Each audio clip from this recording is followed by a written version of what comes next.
Welcome everybody, this is Chef Bravo with the Bravo PB Wheel and first episode here of 2021. This is episode 12 and the way this works, for those of you who haven't seen this, is I spin the wheel where I have some random ingredients here on the table. Some of them are on the wheel, and whichever 3 ingredients it lands on, I must use those ingredients.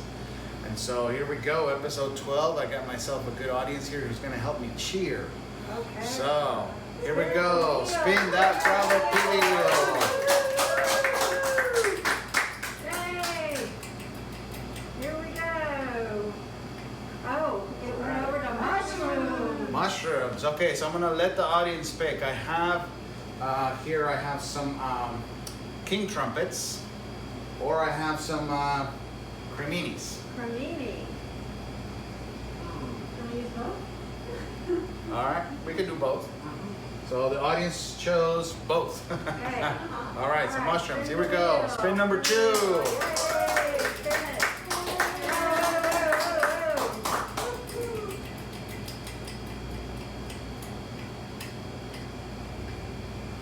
Bell peppers. Bell peppers. Okay, bell peppers. So. Yeah. Here we go. And squash. Squash, All right. okay. Oh, Have these some are good ingredients. delicata squash here. All right. So for today's episode, we have mushrooms, combination of King Trumpets. We have bell peppers here. And then what I have here is some delicata squash that has been sliced and steamed. So this is already cooked. We're gonna do roasted mushrooms and delicata squash with a blood orange tarragon marinade. How's that? Ooh, that Sound great. good? Yeah. Okay. Yeah. Yeah. I like the creative process. Yeah. Yeah, so I'm thinking, so here's my thought here. The mushrooms have this sort of umami taste, which is like the savory. The squash has got a little bit of sweetness. And so now I'm going to do a sort of a sour, tangy sort of sauce to go with them. So it'll be this sort of earthy, savory, tangy sort of dish. Sound good? Sounds good. Okay. Yeah, I like that. Okay. So the first thing I'm gonna do is get myself some space here. I'm gonna use this and this in a moment. I got the tarragon picked out. So what I'm gonna do is, I'm thinking of having this sort of as a, the holidays are over now, but you know, I'm thinking of a holiday sort of a dish where you see the nice big pieces of mushrooms and squash with the sauce sort of trickle down in there. So what I'm gonna do is I'm gonna take the stems off of here, and then I'm gonna be shooting for size, you know, mushrooms about this size. So that one's gonna be left alone. This guy is gonna be half. The creminis here can just go whole. This one's off here. This guy in half. This guy in half. Okay. I like this. You did good this time. Yeah, I was scared. Judy has helped me before, and she's come up with some interesting, well, the wheel came up with interesting combinations based on Judy's choices. Based on what was on the table. Cool. All right.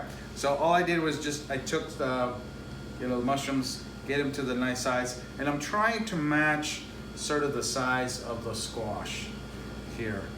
So this we can get rid of. And put this here. And so now what I'm going to do is I'm going to put this in the oven for 350 degrees. We'll say 15 minutes, okay? And in the meantime, while that's cooking, we'll make a nice sauce to go with it. The idea here is to caramelize the mushrooms and the squash, and at the same time evaporate their natural moisture out, okay? So that when they come out and they're sort of dried up, then we can put a flavorful moisture back into them on top, sort of to marinate them. That makes sense? Okay. All right. So now we gotta make the marinade. So I'm gonna use the bell peppers to make it colorful. So I'm just gonna take, since we don't need a whole lot, I'm just gonna take a slice of each here.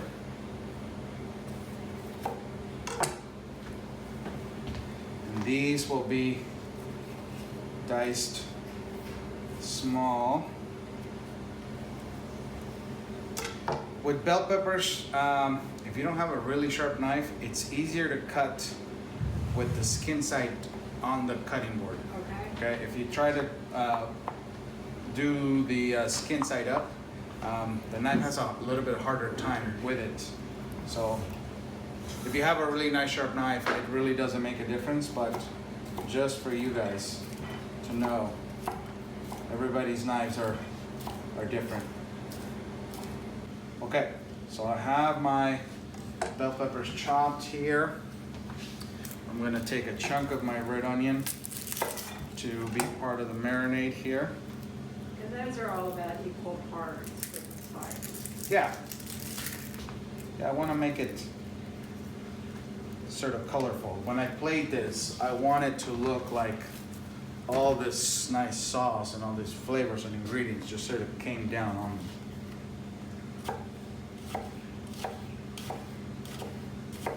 And I'm dicing them all small because I want them to show up and be colorful and be sort of festive and pop on top of the ingredients, but I want those mushrooms and the squash to be the item. Okay, so a little bit of onions. Take a couple of garlic here as well.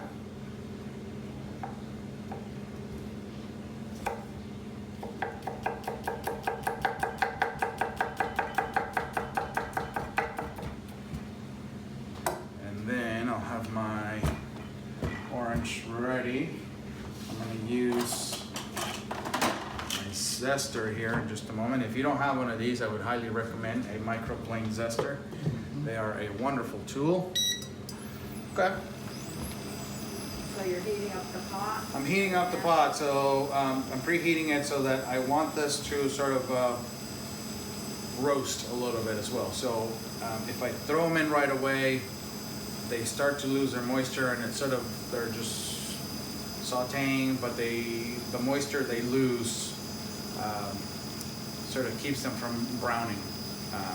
But if they hit the pan and it's really nice and hot, then they start charring right away. In the meantime, I'll tell you also, I'm going to use, so I'm thinking mushrooms have this sort of light brown, the squash is orange, this is going to be in the red and yellow sort of realm. So I'd like to have a little bit of color also to make the whole thing pop. So I'm going to use a little bit of the sorrel here, and this is going to be sort of like the bed of lettuce at the bottom. Sorrel has this lemony sort of flavor, which is really nice. And so what I'm going to do is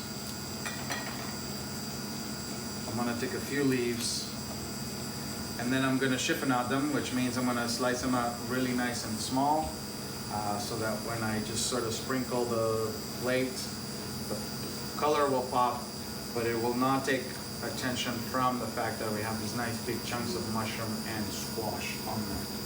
Sound good? All right. So the way I check this, I just sort of put my hand over it, and I feel the radiating heat coming from it. If you're big into grilling, perhaps, it's sort of the same thing where you wait for the grill to be nice and hot, and you're like, just sort of feel to see how much heat is radiating from it, and you go, okay, now it's ready. Okay. That's sort of same thing. So onions and garlic, and you can hear it sizzle when I drop my ingredients.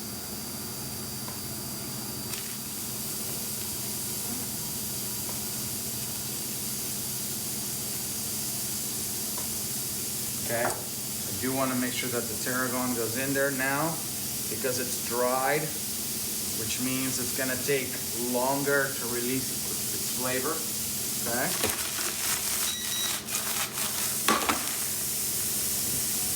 All right. So because I'm close to it, I could right away smell a little bit of that roasted, sort of caramelized thing, which is what I'm chasing.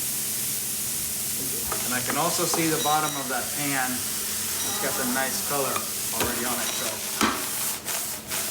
I know that the caramelization is happening.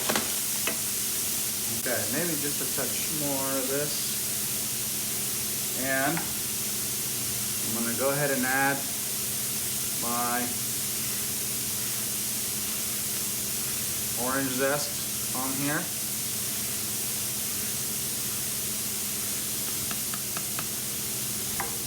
I'll cut this in half. Reveal this really nice red color.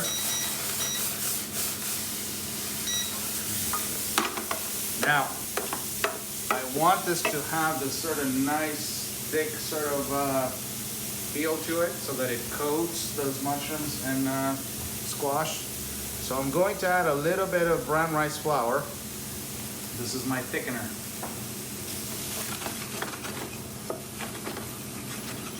Okay. And now my liquid goes in.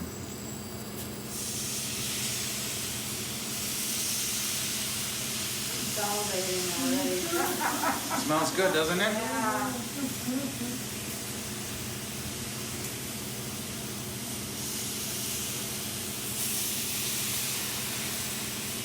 Now I can turn this down. I don't want it to evaporate too much. And it's okay if the juice reduces a little bit to where it becomes a sort of a syrupy kind of thing.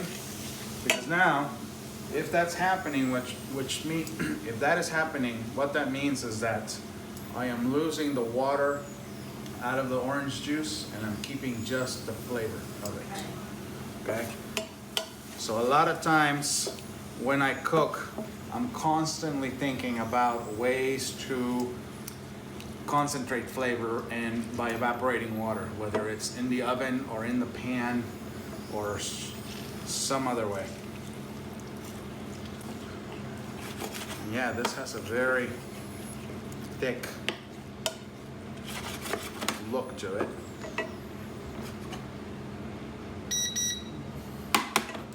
Smells nice. I'll turn it back up a little. And now, what I can do to make sure that it does have a resemblance of a sauce rather than this sort of glop, which is where it's at now because it's gotten quite thick, is I can always use a little bit of vegetable broth in it. Check my time, it's almost time.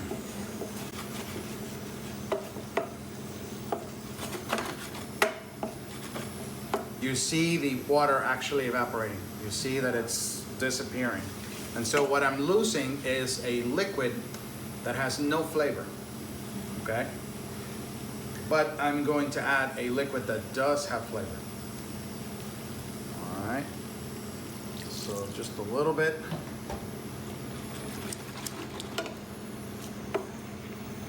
And then I'm going to let that brown rice flour do its thing.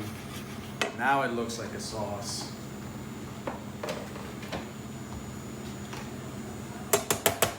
That last little bit of that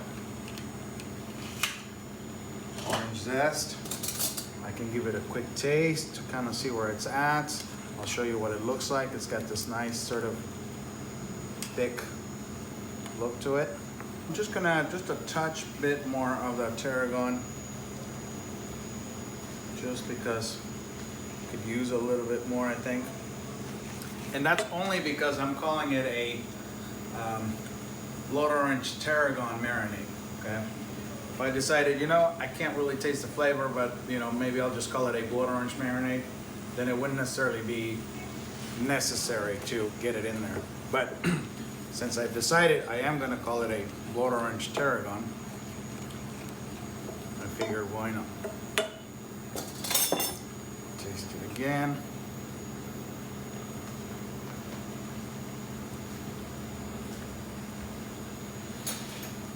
Oh yeah. Oh yeah. I'm gonna turn that off, and then I'm gonna show you guys what it looks like. It's got this nice thickness to it. Okay. So now I mentioned I was going to use a little bit of this sorrel. And all I'm going to do is, I'm just going to slice it. Then you can always do this with like spinach, arugula, sorrel, maybe even some like mustard greens, kale, okay? And one of the things you can do is just sort of see how it's gonna go. So a kale leaf would have a saltiness to it. And you go, okay, so how does this kale go with a little bit of this tanginess? So you dip a little bit of that one leaf in there. And you go, okay, that actually works. Or it doesn't. And then you choose something else. So now the lemony flavor here with the sweet and tangy, it goes well. And then in my mind, I'm already picturing what I just tasted plus the earthiness of the mushroom. So I'm thinking I have some really good flavor contrast in there. The flavors are going to complement each other really nice. Very talented. So I'm going to do a little bit more. I'd like to do 2 of these plates so that I can photograph one, and then the other one you guys can all taste. Sound good? No complaints there? A little bit of that in here as well.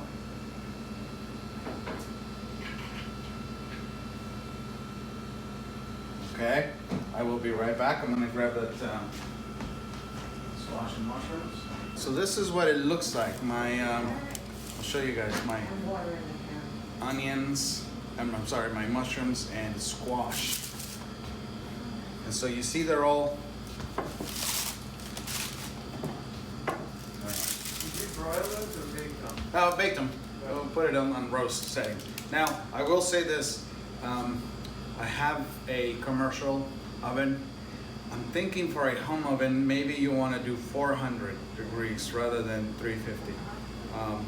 That might be a better choice. But as I'm looking at them, if I just see the mushrooms, if I happen to walk in here without knowing anything else that's going on, if I look at the mushrooms, I go, those are kind of dried out. Okay? Now, because I know what's going on, that's exactly what I want. Okay? So that once I put them on the plate, and the sauce goes on top, then they start absorbing the liquid. So I just randomly grab a few of these,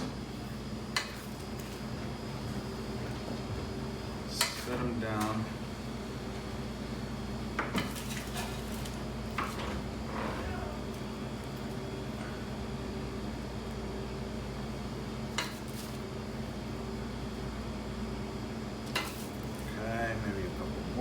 Here. At this point, what I'm trying to do is I'm trying to give the plate height to make it look pretty.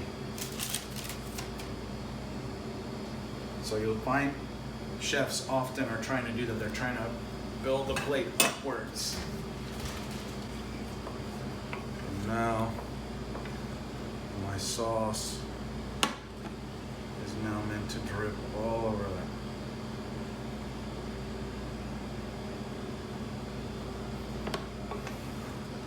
Some of it around the plate as well.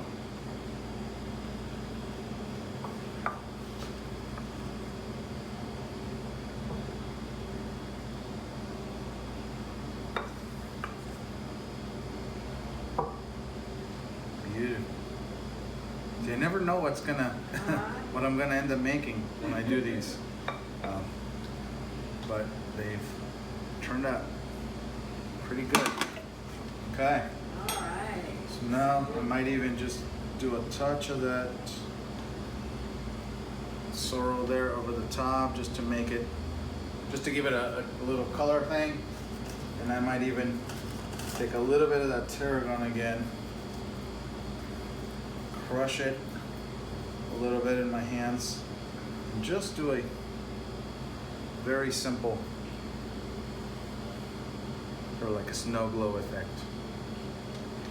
Beautiful Oh, presentation. wonderful. Yes. All right, so there it is, huh? Gorgeous. We have roasted squash and mushrooms with a blood orange and tarragon marinade.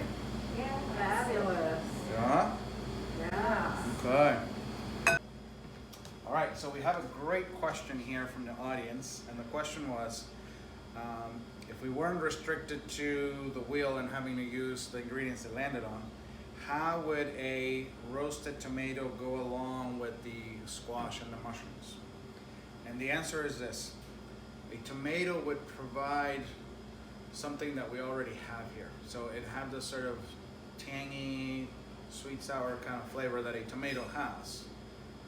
But if we already have that and the sauce is sort of in the same realm, we're just adding more of the same.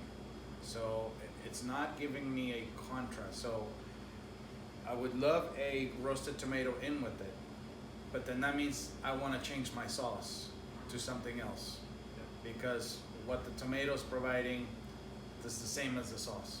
So I would want to go maybe, let's see, maybe a creamy kind of thing. So I have here on the table, I have some toasted sunflower seeds. So maybe I would do a sunflower seed shallot something. So now I have a more of a roasted, creamy, nutty kind of thing, in with the sour tangy of the tomatoes and the earthy of the mushrooms. Okay. So it's all about, if you're gonna add an ingredient to your dish, it's always best that it brings something new to the table, something new to the party, if that makes sense. Yeah. Yeah. So. All right. Cut.